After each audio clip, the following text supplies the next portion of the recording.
Alors vous savez, il n'y a pas de Web in Lorient sans Startup Contest. Et comme l'an dernier, je vais demander au grand ordonnateur de ce concours de Startup, Sébastien Lecorfec, de venir me rejoindre et nous expliquer un petit peu comment ça va se dérouler. Bon, ce coup-ci, bonjour à tous. Merci pour vos applaudissements. Non, je plaisante. Si, Allez-y, applaudissez-le, ça va lui faire du bien. Je plaisantais. Donc, je suis Sébastien Lecorfec, donc de la West Web Valley, qui est un accélérateur de start-up couplé à un fonds d'investissement de plusieurs millions d'euros. Et j'avais la lourde mission, comme depuis 2-3 ans, d'organiser donc ce Startup Contest. On a eu de nombreux dossiers, une quinzaine au total. Et avec le jury, on a retenu 5 finalistes qui vont du coup défiler. Donc dans l'histoire, je ne suis pas tout seul, il y a un jury. Je vais du coup demander à Morgane de l'agence SMAC de venir. Morgane Ravalec. Morgane Ravalec. Attention à la marche. Ouais. Non, tous les ans, je le fais. Ouais. Ensuite, du coup, Didier Moreau donc, de KPMG. Merci de l'applaudir également. Et Arnaud Rantenier, donc directeur d'Audelor. De la Technopole. De la Technopole, pardon. Bon, c'est bientôt patron, directeur d'Audelor. Ouais. C'est le patron, là, il faut applaudir vraiment. Alors, comment ça va se dérouler parmi donc, les différentes startups que vous allez voir. Donc il y aura 45 minutes en tout là, de session de Startup Contest, 5 minutes de pitch par startup et ensuite nous, jury, on aura 3 minutes de questions et à partir de là, au bout de ces 5 startups qui auront du coup pitché, on lancera un vote du public. Justement, Pierre-Yves, tu peux... Voilà, donc vous pouvez, pour voter, vous pouvez flasher le QR code qui est sur l'écran juste devant vous ou vous connecter en composant l'URL qui est en dessous du flash code. Le vote durera 2 minutes et il se fera uniquement à la fin du pitch, donc il faudra être réactif. C'est pour ça, écoutez bien tous les pitchs, vous avez la chance du coup d'interagir. Donc on a un tout petit peu de temps à gagner, mais je vais quand même demander de vous présenter, vous jury, Morgane. Il y a des micros devant vous normalement qui marchent. Donc Morgane Ravalec, moi je suis dirigeante de l'agence SMAC, donc nous sommes une agence conseil. On accompagne les entreprises sur la définition de leur positionnement et on crée pour eux des territoires d'expression, des identités visuelles, des territoires de marque qui vont leur permettre vraiment de se différencier sur leur marché et d'exprimer leur valeur ajoutée. Voilà, c'est notre spécificité. Didier Moreau de la société KPMG, manager au sein du bureau de Lorient où on assure le suivi des TPE et des PME. Et je suis également référent du cluster innovation au niveau du pôle Bretagne-Océan. Et Arnaud Rantenier, vous m'avez déjà vu ce matin, je suis directeur de la Technopole et du développement économique au sein d'Audelor. Et notre métier, c'est d'accompagner les projets d'entreprise pour les financer, les aider, les structurer et leur permettre d'aboutir sur le marché. Ok, merci à vous, cher jury. Je vais demander de monter sur scène du coup à la Startup Facette de Rennes. Allez, on peut les encourager. Donc le temps que Facette du coup s'installe, je tenais à vous dire que il y a 2 prix, hein, donc le prix du public qu'il y aura du coup tout à l'heure où vous allez pouvoir interagir, et il y aura également le prix du jury avec des lots, hein, je vous en reparlerai du coup tout à l'heure. Est-ce que c'est bon pour toi ? Ouais, le micro marche. Attention, je vais mettre le compteur, donc on est parti sur 5 minutes. Bon, bonjour à tous, donc je suis Valère Fédronic, je suis le CEO de Facets. Et cet après-midi, je vais un peu vous parler de notre culture de la rencontre à l'épreuve des réseaux sociaux. Je suppose que vous avez déjà eu ce moment d'hésitation quand vous avez laissé votre numéro de téléphone plus ou moins publiquement sur ce site de petites annonces, ou alors de donner un Facebook à quelqu'un que vous ne sentez pas trop, ou même un mail dans un magasin. C'est un peu comme si je venais, je vous saluais, Et j'arrivais avec une caisse. Et dans cette caisse, j'avais mon CV, mes albums de photos, hein, les photos de vacances, les photos en famille. Et puis aussi, je vous laisse un petit historique de 1 an de mes tweets et de mes posts pour que vous puissiez vous faire une idée de ce que je pense. Moi, j'irai regarder après aussi hein, pour voir un peu ce que vous pensez, puis pour comparer avec ma maison et ma voiture. C'est vrai qu'on est vraiment maintenant face à un équilibre très difficile. D'un côté, on sait qu'il faut se protéger. On sait qu'il ne faut pas donner son email, son numéro de téléphone. Le numéro de téléphone, ça commence à être une donnée sanctuarisée. On sait qu'il ne faut pas donner de détails personnels à des étrangers. Il faut faire attention à sa photo de profil.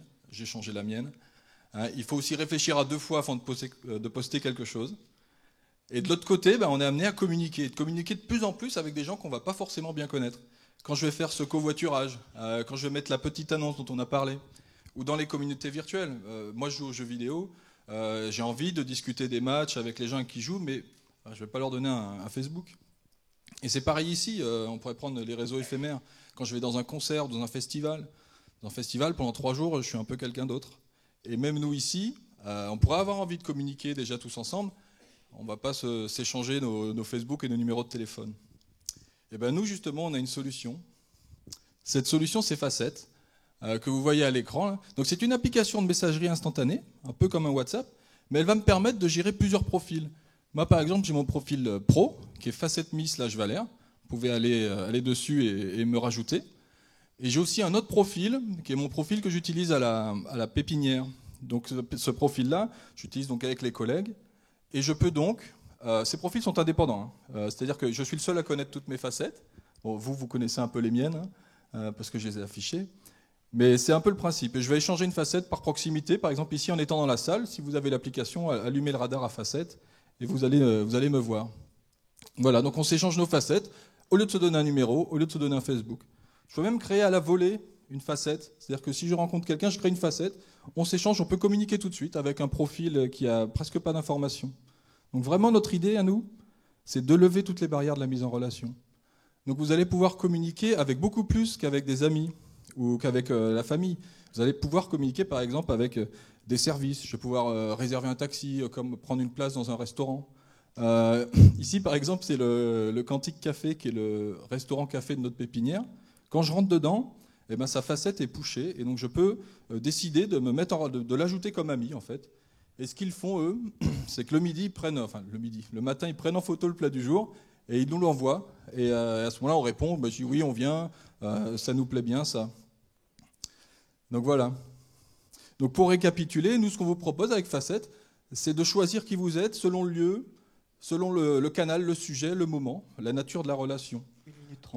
On vous donne un petit curseur qui vous permet de gérer le degré d'intrusion. Donc je pourrais effectivement vous parler de toutes les stratégies de contournement que font les gens actuellement pour éviter ce problème d'empreinte numérique, donc qui mettent des fausses données, qui utilisent des pseudonymes, ça augmente énormément. Ou les gens sur Facebook qui ont plusieurs profils. C'est beaucoup de monde. Quand on rapporte ça au marché global en 2017 de la messagerie, ce sera 1,8 milliard de comptes. Et il y a 30% des gens qui sont en train de déployer des stratégies de contournement. Et ça augmente fortement. Pour vous donner une idée de la dynamique un peu de ce marché, c'est qu'actuellement, il y a 55% des gens dans le monde qui quotidiennement utilisent une application de messagerie. Et ça a augmenté de 12 points en une année. Alors l'Europe du Nord est vraiment à la traîne, hein, notamment en France, on n'est qu'à 28%. Donc ça va aussi démarrer très vite en France. Et qu'est-ce qui pilote cette adoption ? C'est le respect de la vie privée. Ça m'enlève un peu le souci de mon patron qui me suit. C'est la spontanéité. Je peux très vite changer de persona avec une application de messagerie, je change mon statut, je change ma photo. Et la sociabilisation, la possibilité de faire des rencontres informelles, d'ajouter rapidement des amis. Et c'est exactement ce que fait Facette. Donc ce que j'attends de vous maintenant, c'est d'aller sur le site, parce qu'on lance notre V1 en fin novembre, et là on est actuellement en bêta. Donc venez sur facette.com et installez l'application. Donc je vous attends tous sur Facette et ajoutez-moi, FacetMe/Valère. Bravo pour le timing, on peut l'applaudir très fort.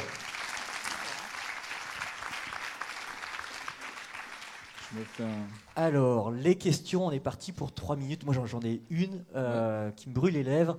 Ça me paraît un super projet. Comment tu vas faire connaître ton application ? Comment tu penses atteindre cette fameuse masse critique ? Alors oui, de toute façon, il va falloir aller chercher, comme on dit, les premiers 10 000, les premiers 100 000 utilisateurs avec les dents de façon intelligente. Donc nous, on va essayer de s'associer avec des événements qui vont pouvoir nous permettre de donner de la visibilité et de montrer un peu la valeur qu'a Facette sur tous ces événements éphémères. On va aller aussi dans les facs, on va aller dans les bars, dans les soirées, donc on va aller voir comme ça, chercher nos premiers utilisateurs dans des endroits plus petits, enfin, comme on dit, avoir des micro-marchés au début, et après commencer à déployer. Donc c'est vraiment notre principe. Alors, on a une stratégie aussi avec les réseaux sociaux de hacking, pour dès qu'on voit quelque chose qui nous permettrait de glisser Facette, d'en parler. Ok. Une autre question de la part du jury ?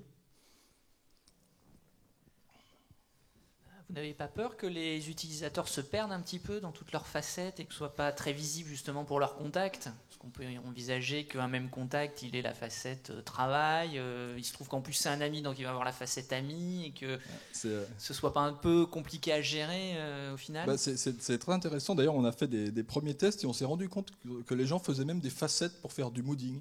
C'est-à-dire qu'ils se rajoutaient une facette triste, et quand ils contactaient la même personne avec la facette triste, ils disaient quelque chose d'autre. Donc on voit que même les gens sont prêts, au-delà de ça, se rajouter des facettes et se les enlever. Moi, je ne suis pas du jury, mais j'ai une question quand même. C'est quoi le modèle économique ? Alors le modèle économique, en fait, ce sont les boutiques et les marques qui vont pouvoir... Nous, ce qu'on veut, c'est rendre le deal plus juste, quoi. Moi, je veux bien avoir des coupons, je veux bien avoir des offres, mais qu'ils aspirent tout mon profil, ça ne va pas. Donc nous, on va proposer ça, des outils aux marques qui vont leur permettre... On a un nouveau canal vers le marché, un channel to market, qui va permettre aux marques de communiquer et de parler avec les gens qui viennent dans leur boutique, qui viennent dans leur magasin, les gens qui sont intéressés par leur marque. Donc avoir une clientèle plus engagée et d'avoir un moyen de les contacter plus respectueux. Une dernière question, 30 secondes. Spontanément, moi, quand j'ai lu votre présentation, je me suis dit, oh là là, c'est un réseau de plus, il y en a déjà tellement, mais comment on va faire la part des choses ? Là, vous présentez un petit peu comme le réseau social des réseaux. Ce qui est super ambitieux. Comment vous répondez qu'est-ce que vous répondez aux gens qui vous disent c'est qu'un réseau de plus ? C'est-à-dire qu'après, déjà les gens le font, ils ont déjà ce souci-là, c'est de pire en pire. J'ai mon Facebook pour les amis, un Twitter semi-pro, je vais avoir Instagram, je sais même plus pourquoi. Et nous, ce qu'on propose effectivement, c'est une façon plus simple de gérer ça, et avec des fonctionnalités qu'on n'a pas dans les autres comptes. Il y a des applis qui proposent du multi-compte, mais elles ne vont pas me permettre... Nous, on peut révéler des facettes aux gens. J'ai cette possibilité-là, quand je connais quelqu'un, de lui révéler une facette, de changer de facette et de garder des contacts. On a des choses en plus. C'est terminé. Les autres. Merci à toi. On peut t'applaudir très très fort.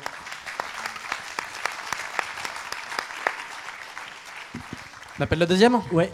Allez, on appelle du coup Cristal, Société de Lannion. Alors, on peut l'applaudir aussi.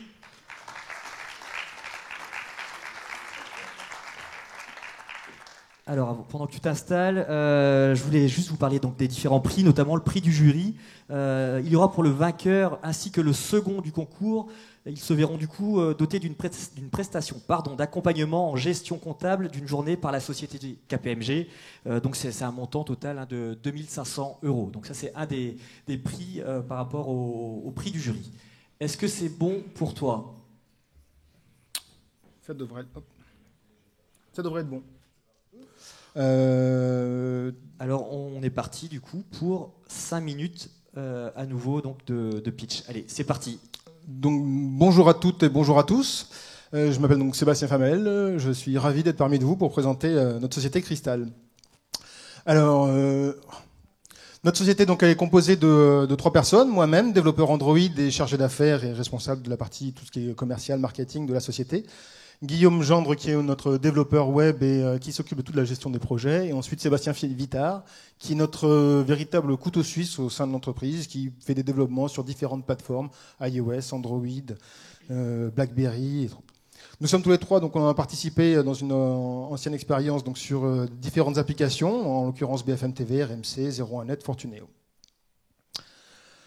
Notre projet, donc Cristal, c'est une société qui a été créée le 4 février de cette année. On a pour vocation de développer, dans un premier temps, donc, des prestations au niveau de développement d'applications mobiles, donc sur différents stores, Google Store, Apple Store, mais aussi sur BlackBerry, Windows, Tizen, pour ceux qui connaissent, on a fait un essai dessus, et aussi de développer un outil qui s'appelle Cobalt, et c'est pour celui-ci que je suis venu discuter avec vous. Cobalt, qu'est-ce que c'est? C'est tout simplement un outil qui va permettre à beaucoup de gens de gagner du temps dans le développement d'applications mobiles et de permettre à plein de personnes de pouvoir s'y mettre. Typiquement, dans l'Assemblée, je pense qu'une bonne partie d'entre vous possèdent des smartphones. Je ne veux pas dire tous, il y a encore des gens qui n'y sont pas. Mais voilà, smartphones ou tablettes. Typiquement dans le jury, je ne sais pas qui a des iOS, des iPhones, des Android. Aussi, je pense que vous avez déjà donc tous téléchargé plusieurs fois des applications de réseaux sociaux, des applications d'information, Le Monde, L'Équipe, Le Figaro, etc. Donc vous avez tous téléchargé ces applications-là. Ces applications-là ont dû être développées pour chaque plateforme. Pour iOS, pour les iPhones, il a fallu développer une première fois. Pour Android, il a fallu développer une seconde fois. Pour BlackBerry, encore une fois, etc., etc. Plus on multiplie le nombre des plateformes, plus on va multiplier le temps de développement. Et ça, c'est un des facteurs essentiels donc, du coût d'une application mobile, c'est le développement. Chaque fois qu'on va faire une plateforme, on va automatiquement multiplier ce coût-là par langage. De même, les mises à jour des systèmes d'exploitation de vos différents devices, parfois nécessitent une mise à jour de l'application. Typiquement sur Android, la nouvelle version qui va sortir, je ne vais pas parler trop technique, mais voilà, typiquement, ça peut apporter des problématiques sur les réalisations d'applications, mais aussi tout simplement sur vos propres applications que vous faites. Le fait de vouloir ajouter une fonctionnalité peut avoir un certain impact au niveau du coût de développement de votre application. Donc avant le visage heureux, bien forcément, il y avait un visage triste. Je fais les navigations, j'en profite pour faire les animations qui ont disparu du coup. Et donc la solution, c'était Cobalt, et le visage triste arrivait à ce moment-là. Voilà. Voilà, il était triste, il est content. On va la faire comme ça. Désolé. Ensuite, alors Cobalt, la solution pourquoi? Tout simplement, nous sommes partis sur un principe. Il y a déjà des solutions qui existent, mais qui ne nous satisfaisaient pas du tout, parce qu'on avait beaucoup de problèmes, soit au niveau du développeur qui était bridé, soit au niveau de l'utilisateur qui n'avait pas une réalisation finale vraiment utilisable. Une minute 30. Une 30. Donc, voilà, on va passer à la suivante. Donc notre solution, on part d'un principe donc, du développement web. Le langage web qui est compréhensible et commun à toutes les plateformes va nous permettre, donc, par un effet de traduction entre le langage web et le langage du téléphone, de pouvoir mutualiser au maximum le code. Le fait de mutualiser ce code-là va nous permettre de gagner du temps de développement et donc automatiquement pouvoir le monétiser pour nos clients. Pour les développeurs, eux, ils vont être heureux, ils vont être satisfaits parce qu'ils vont avoir une souplesse, ils vont pouvoir faire ce qu'ils veulent, faire leur application totalement dans un langage propre au système d'exploitation ou aller directement sur un langage plus web et qui est plus accessible. Et enfin, ce projet, nous le faisons open source. Il a une vocation à être open source tout simplement pour toucher une plus grande communauté et afin de partager sur un retour d'expérience.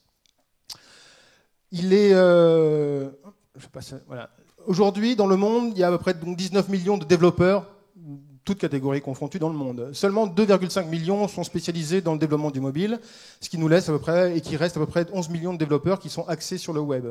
Un développeur web qui veut faire une application et qui soit disponible sur les stores, donc vraiment l'intérêt d'une application mobile, c'est qu'elle soit disponible sur les stores, va être bloqué par rapport à ça. Le fait d'utiliser notre outil Cobalt, il va avoir une facilité justement pour... C'est terminé. Terminé. Tu avais beaucoup de slides encore? Non, j'avais juste celui-ci pour dire que voilà, on a déjà commencé à travailler avec un de nos partenaires pour avoir un résultat. Donc voilà, le client est content, les utilisateurs sont contents. On va essayer d'être réglo avec tout le monde. Voilà. Merci. Bon, je vais commencer par... vous pouvez applaudir si vous voulez. Là, c'est pareil, je vais commencer par poser une question, parce que je crois que je suis le seul développeur de l'équipe. C'est pas grave, c'est pas grave. Et puis, j'ai sondé aussi mes petits collègues, mes salariés sur les autres entreprises de prestation de services. Tu es en frontal, vous êtes en frontal avec ton excellente équipe, avec des Cordova, des Unix, qui sont déjà bien implantés par la communauté de développeurs. Ouais. Il y a de multiples librairies, bon c'est un petit peu technique, mais il y a de multiples librairies aussi qui existent, qui marchent bien avec ces frameworks-là. Alors comment vous vous situez par rapport à tout ça? Comment vous allez percer? Alors, comment nous différencier? D'une part, typiquement pour Cordova, il y a des problèmes de navigation qui sont bien connus au niveau de Cordova et qui sont très pénibles pour les utilisateurs sur des grosses applications. Là, du coup, on est parti sur un autre concept. Pareil, désolé, je suis technique un petit peu. Les composants du style les WebView, qui sont les constructeurs ont bien compris l'intérêt de mettre à jour de plus en plus leur WebView pour qu'elle soit plus pertinente. Voilà, la Chrome View qui est arrivée dernièrement, iOS, Android, tout le monde s'y met. Donc on a vraiment ce composant qui devient pertinent et qui devient intéressant.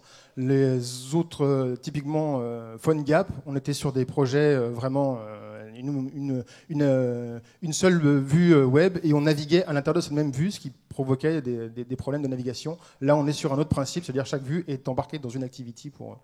Ok. Mais cette communauté, comment tu vas aller la chercher, les développeurs? Alors, cette communauté, on participe donc déjà à différents des hackathons sur la région. On participe sur plusieurs contests, celui-ci, mais on va aller aussi au DevFest de Nantes en fin de semaine. On va à la DroidCon aussi pour aller directement voir les développeurs, et on les contacte aussi par différents réseaux sociaux, type LinkedIn, pour créer cette communauté autour de nous. Et,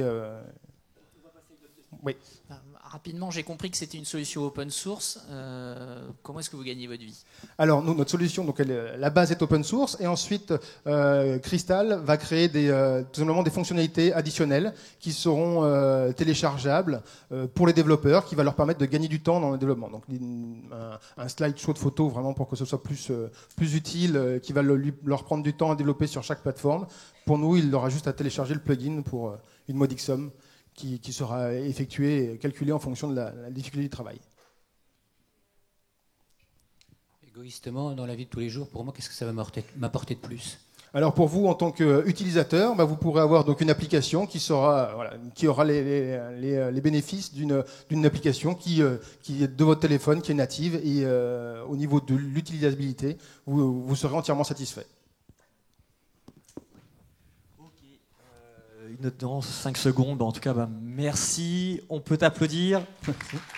Merci Sébastien. Et on va enchaîner. On va passer au troisième candidat. C'est quoi? C'est des surfeurs. YouTube. Forcément des surfeurs. On va vous applaudir. Vous êtes déjà là. Ils sont déjà là. Ah super. Très bien, super. Et du coup, on peut l'applaudir. Bonjour. Et on enchaîne directement avec toi. On gagne du temps. Allez, c'est parti. 5 minutes. Bonjour à tous. Alors, je suis très très heureux d'être parmi vous aujourd'hui parce que j'ai fait un long voyage. On est la start-up la plus méridionale, je crois, de la journée, parce qu'on vient de la région d'Aix-en-Provence, Marseille, le pays des cigales, des oliviers. Donc, je suis très content d'être parmi vous. Je vais vous parler aujourd'hui de notre projet qui s'appelle WeTube, donc qui utilise une techno qui est née au Startup Weekend de Toulon il y a 1 an, tout pile. C'est notre premier anniversaire.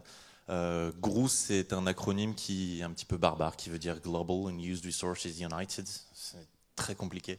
En gros, GRU, c'est quoi? C'est une technologie qui nous permet de mettre en relation une offre et une demande. L'offre, ce sont des ressources informatiques, donc typiquement des ordinateurs. Et la demande, c'est toutes les entreprises du numérique qui aujourd'hui ont besoin d'exploiter, d'utiliser ces ressources informatiques.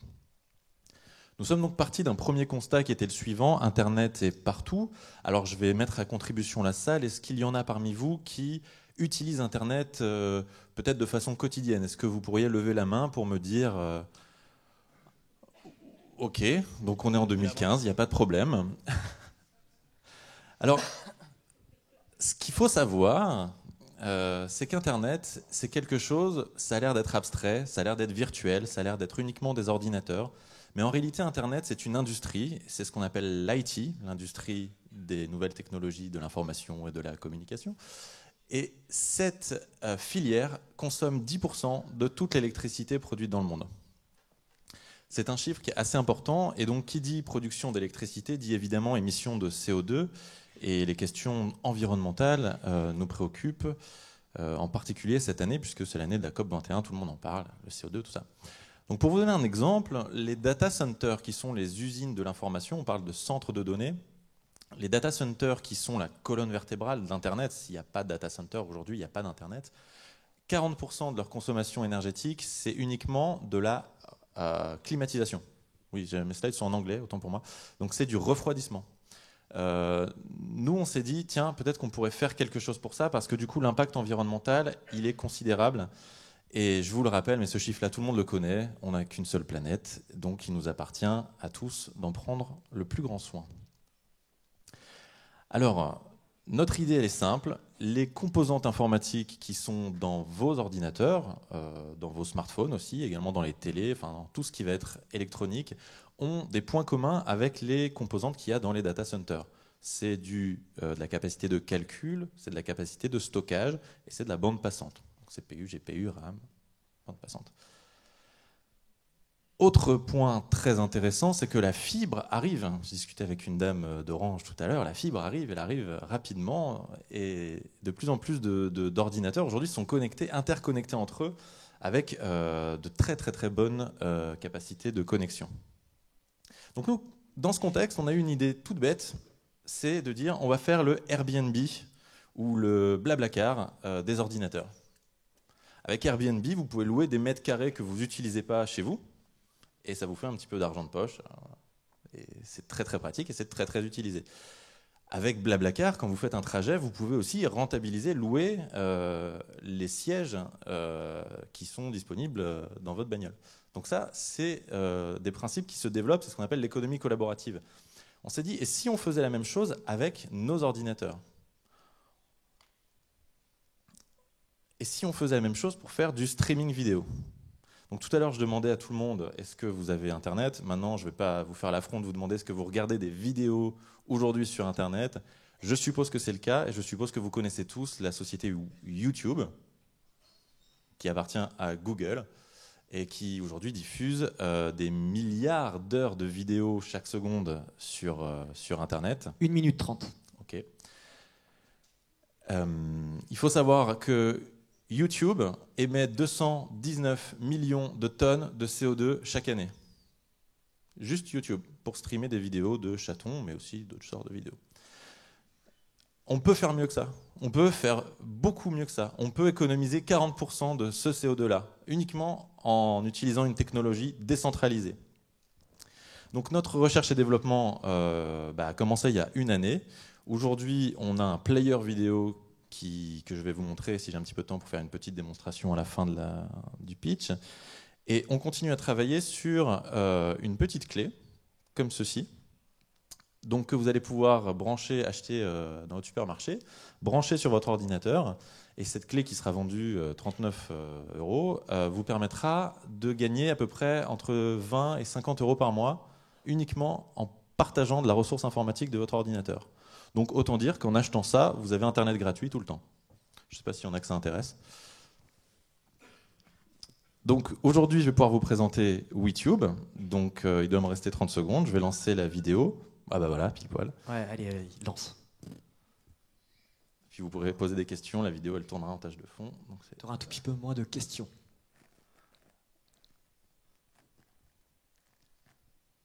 C'est bon, vous voyez tout là ? Hop. J'ai pris une vidéo au hasard sur Internet. Je n'étais pas au courant. Donc tout ça, c'est simplement pour vous montrer que la vidéo tourne de manière absolument normale et que vous voyez les graphiques qui sont en bas de l'écran. La partie en vert, c'est du partage, c'est du décentralisé. Et la partie en rouge, c'est du traditionnel. Donc notre technologie est hybride. Ça marche, hein, il y a du son, il y a de l'image, on dirait. Et on peut faire pause et quand on fait pause, ça nous dit le CO2 qu'on a économisé en utilisant ce lecteur plutôt que YouTube. Ok, voilà, allez, c'est parti pour les questions. On a tous bien compris. Qui commence ? Le chiffre d'affaires, il est généré comment ? Alors le marché sur lequel on se positionne, c'est un marché très technique. Donc vous me dites tout de suite si j'utilise des termes un petit peu barbares. C'est le marché du CDN dédié spécifiquement à la vidéo. C'est un très gros marché. Il est considérable. Donc si on fournit des solutions qui aujourd'hui techniquement répondent à cette demande-là, il n'y a pas de raison qu'on ne puisse pas adresser ce marché-là.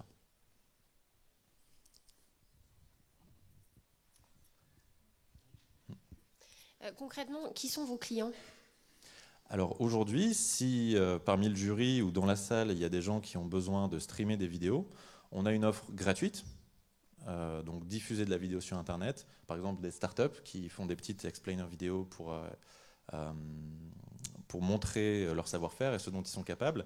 Ils peuvent gratuitement nous proposer leurs vidéos, on les héberge sur la plateforme YouTube, et de fait, ces vidéos sont consultables par n'importe qui sur Internet et intégrables sur n'importe quel site web. On a une offre qui ressemble un petit peu à celle de Vimeo Pro à partir de 9 € par mois. Et ensuite, on a une offre un petit peu plus chère.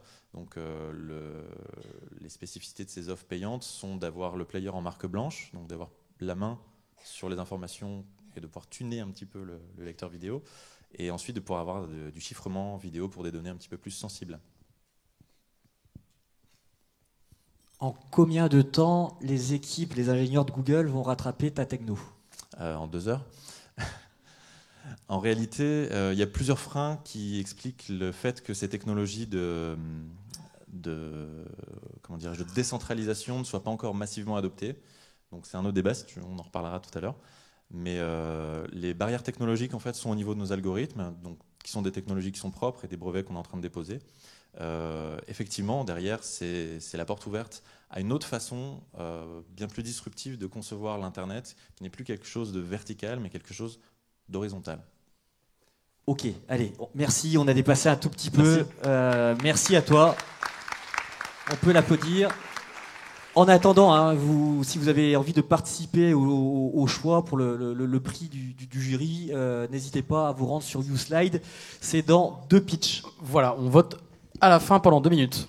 Alors le 4e candidat, c'est Thierry. C'est bon ? C'est bon. Allez, go, on est parti pour 5 minutes. Bonjour à tous. Benjamin Malartic, l'un des 3 cofondateurs de Styri. Styri, qu'est-ce que c'est ? C'est une solution en ligne de pilotage d'entreprise. Ça permet aux entrepreneurs et aux petites PME de gérer leur activité au quotidien, mais surtout d'avoir une visibilité sur ce qui a de l'importance à leurs yeux pour pouvoir anticiper et orienter leur entreprise sur les meilleures trajectoires. Avant de vous parler un peu plus de Styri, j'aimerais vous parler de Julien. Julien, il est entrepreneur et comme des milliers de chefs d'entreprise, il passe ses journées à s'occuper des commandes de ses clients, à essayer de nouer des partenariats avec Sylvain. Le problème de tout ça, c'est que le soir, quand il rentre au bureau, il y a un peu de paperasse qui s'est accumulée. Les factures, les relevés bancaires, etc. Julien, il n'a pas de visibilité sur son activité. Le problème, c'est que les imprévus le rattrapent très vite. Les impayés clients, les pertes d'argent, le chèque qu'on a oublié d'envoyer. Ça, c'est une conséquence dramatique. Aujourd'hui, en France, 41% des petites sociétés sont défaillantes à cause d'une insuffisance de gestion financière. À ça, nous, on répond avec une solution en ligne de pilotage d'entreprise. Julien va pouvoir gérer au quotidien l'ensemble de ses données. On parlait de ça effectivement ce matin, l'importance de la donnée. Mais surtout, il va pouvoir capitaliser sur cette donnée à sa manière pour pouvoir orienter son entreprise vers les meilleures trajectoires. On voit notamment des estimations de trésorerie, combien Julien aura à la fin du mois prochain sur son compte bancaire pour pouvoir prendre des décisions, notamment d'investissement. Une approche très, très disruptive. Vous connaissez pas mal de nos concurrents, donc qui font des devis, des factures, de la comptabilité automatisée. Nous, là-dessus, on va vraiment personnaliser l'expérience pour l'entreprise pour lui permettre d'avoir une visibilité sur ses données à sa manière. Ça c'est le résultat de 3 ans de R&D gérés en interne chez Styri. Donc, on est présent à Quimper et à Paris. Et notamment grâce à une technologie qu'on appelle une plateforme APAS personnalisable. Le modèle économique de l'abonnement à la portée financière des petites structures, vous avez effectivement une représentation des prix à l'année de ce que ça peut coûter, donc à partir de 1 000 € par an. Pour justement diffuser Styri, on fait beaucoup de salons de pros, notamment les salons des entrepreneurs, les salons des micro-entreprises. Beaucoup de web, des partenariats avec des cabinets d'experts comptables, avec tous les réseaux et comme les personnes qu'on a dans le jury aujourd'hui qui accompagnent justement des entrepreneurs au quotidien et une force de vente interne. Une équipe qui rassemble le meilleur de la technologie et du contrôle de gestion pour donner à des petites entreprises ce que des gros ont, mais qu'elles n'ont pas aujourd'hui. C'est aussi 5 autres personnes, dont 2 CDI, on a créé de l'emploi en Bretagne, que ce soit à Lorient ou à Quimper déjà. Aujourd'hui, on cherche à accélérer le développement, donc on approche doucement la centaine de clients. Beaucoup de R&D pour arriver à une vraie technologie personnalisables. On a des clients un peu partout en France. On a aussi des clients en Suisse et en Belgique, grâce à des partenaires locaux. Et on cherche maintenant à accélérer la commercialisation en levant des fonds pour se déployer d'abord, dans un premier temps, sur l'ensemble du territoire français et dans un second temps, à l'international. Styri, donc comme je vous disais... 1 minute 30. Super. C'est accessible en ligne. Un menu à gauche pour accéder aux fonctionnalités. Une zone de travail interactive à droite. Les fameuses courbes de trésorerie qui vont me donner effectivement le niveau de compte en banque en fonction de 2 petits scénarios. Si on ne sait pas ce que ça veut dire, l'aide interactive est là. On n'est pas tous des experts en gestion. Donc quand on va émettre des documents, notamment une petite facture, on va faire ça dans des interfaces très sympas, qui ressemblent un peu au papier, en ayant toute l'interactivité d'une solution moderne comme Styri. On pourra notamment récupérer la fiche de Florence, éviter de recopier encore et encore les informations. Les encaissements, est-ce que ça parle à quelqu'un? Pas forcément dans la salle. Eh bien, Styri va vous accompagner étape par étape, de manière assez simple. Première étape, la deuxième, la troisième. Vous expliquer les notions présentes à l'écran et vous permettre effectivement de comprendre et d'augmenter effectivement vos compétences dans le pilotage de votre entreprise. Et puisque chaque entreprise est différente, on pourra adapter Styri de manière très simple, en prenant notamment des tableaux de bord, des indicateurs que je vais vous montrer, et jouer avec, pour que ça ressemble vraiment au chef d'entreprise et à son entreprise, pour faire du logiciel de pilotage un vrai levier de croissance, pour permettre à l'entreprise de se développer. Merci beaucoup. Super, merci. À 5 secondes près, bien joué. Hein. Bon, et je pense que ça, c'est une question forcément pour... Vous dites que ça va faciliter la vie du chef d'entreprise, mais s'il est déjà, comment dirais-je, overbooké, en quoi votre outil va l'aider? Aujourd'hui, tout chef d'entreprise a besoin d'émettre des devis. Il faut bien qu'il saisisse les informations. Effectivement, mais s'il ne saisit pas quoi ça lui fait gagner du temps? Alors, là où il va gagner du temps, ça va être sur des tâches qui vont être automatisées, notamment à partir du devis, on passera à la facture en un clic.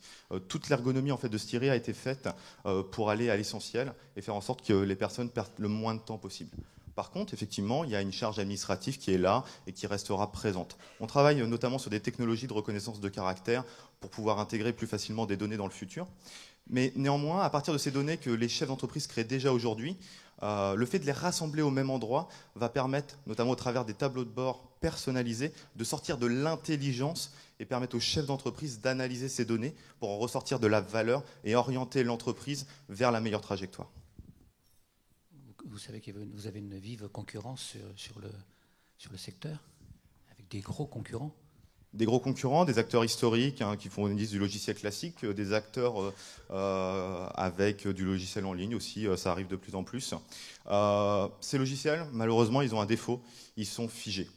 Ça fonctionne bien si on adhère à la culture, au vocabulaire, à la manière dont ça a été fait par l'éditeur. Néanmoins, si on veut bouger quelque chose, c'est pas forcément toujours possible, ou alors ça coûte très cher. Et bien avec Styri, que je vous ai monté, on joue vraiment avec la solution pour que ça ressemble à l'entreprise. Vraiment une approche de rupture, ça existe chez des très gros éditeurs américains, c'est notamment ce que je faisais moi avant dans mon ancien métier, et c'est des dizaines de milliers d'euros par an. Styri, ça commence à 1 000 euros par an. Ça fonctionne sous Mac? Ça fonctionne sous Mac, d'ailleurs on y était, sur téléphone, sur Windows. Et est-ce qu'il y a un CRM qui est adossé à cet outil de pilotage? Exactement, donc toutes les données commerciales et financières de l'entreprise vont se retrouver dans Styri. Prospection commerciale, facturation des clients, gestion des achats, de la trésorerie. Le jury est baba. Oh, question de KPMG quand même. Non? Encore? Non? C'est bon? Non, il est sec le jury. Ouais, bon, ok.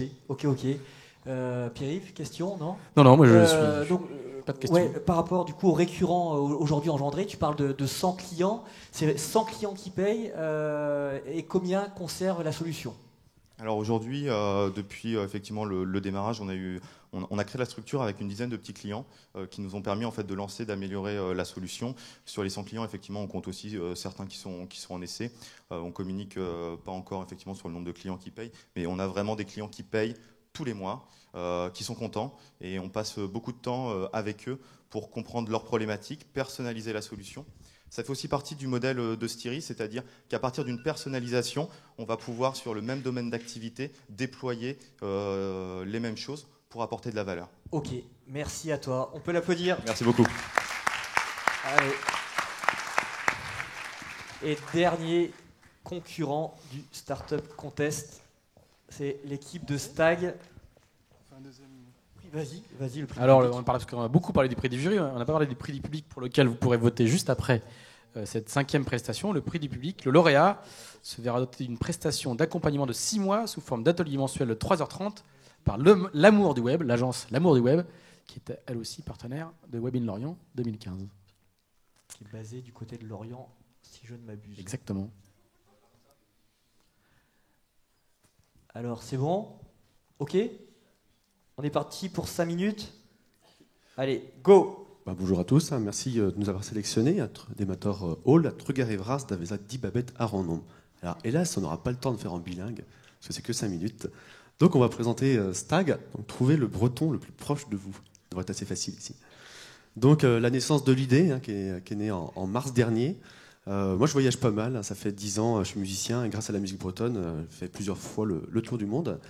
Et on refaisait un petit peu le monde là, avant que je parte en Amérique du Sud, en Amérique centrale, puis en Chine, avec Alex. Et on refaisait, comme souvent, on refait le monde de temps en temps.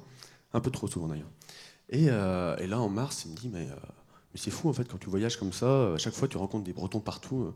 Bah ouais, pourtant on les cherche pas, hein, ils nous suivent pas non plus, mais on les retrouve, quoi. Et par hasard, donc partout, quoi. Peu importe où on aille, c'est comme ça, quoi. Et en même temps, on utilisait, à ce moment-là, des applications de rencontres. Puis là, il me fait, mais t'imagines si on mélangeait un petit peu l'idée de la diaspora bretonne, des Bretons, et une application de rencontre avec une géolocalisation toute simple. Donc on pourrait retrouver le Breton le plus proche de soi. Et là, déclic. Donc Stag est né, quoi. Oui, alors l'idée était de faire en sorte de rencontrer les Bretons partout où ils sont dans le monde, et surtout en s'adossant sur 2 valeurs fortes de la Bretagne, qui sont la convivialité et la solidarité. Puisque ce qu'on a remarqué, c'est que quand on va à l'étranger, qu'on croise des Bretons, la première chose qu'on fasse, c'est on va boire un verre ensemble. Et puis souvent, c'est partager soit les bons plans, soit des conseils.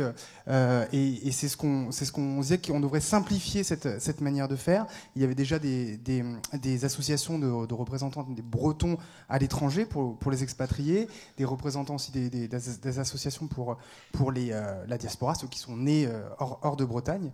Et nous, on pensait que, à l'heure actuelle où c'est si facile de rencontrer, on va dire, l'amour de manière géolocalisée, on pouvait peut-être appliquer ça à la communauté bretonne.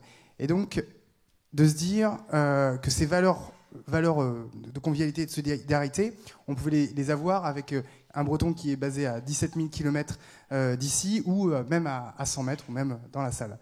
Et c'est pour ça qu'on a créé une application mobile de messagerie et de géolocalisation, qui est sorti il y a maintenant une toute petite semaine. Donc, que vous pouvez télécharger, bien sûr. Que vous pourrez télécharger.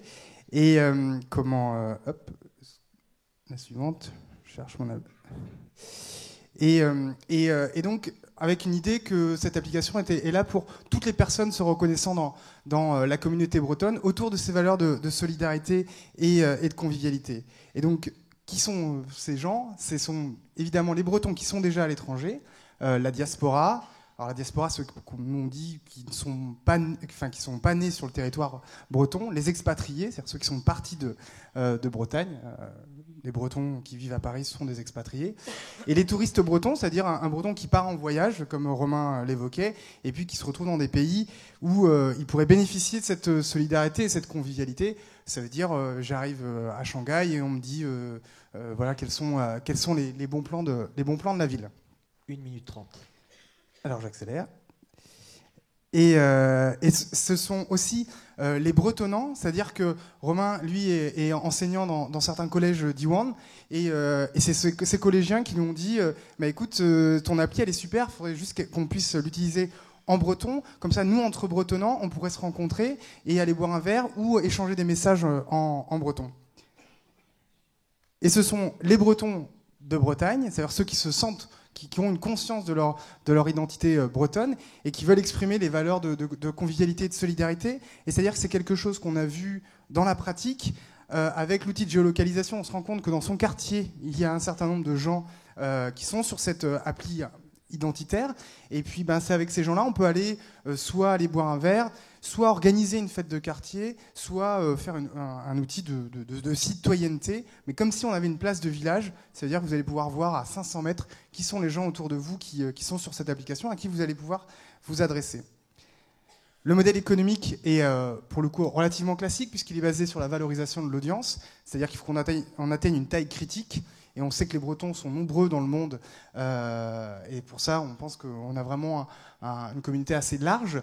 Et pour avoir une communauté assez large, il faut avoir une vision élargie de la communauté bretonne. C'est ce qu'on vous évoquait tout à l'heure. S'appuyer sur les réseaux de Bretons constitués. C'est-à-dire que nous, on vient comme un outil pour les associations de Bretons à l'étranger, un outil d'animation de leur communauté et de co-construire avec la communauté de Stag. Voilà.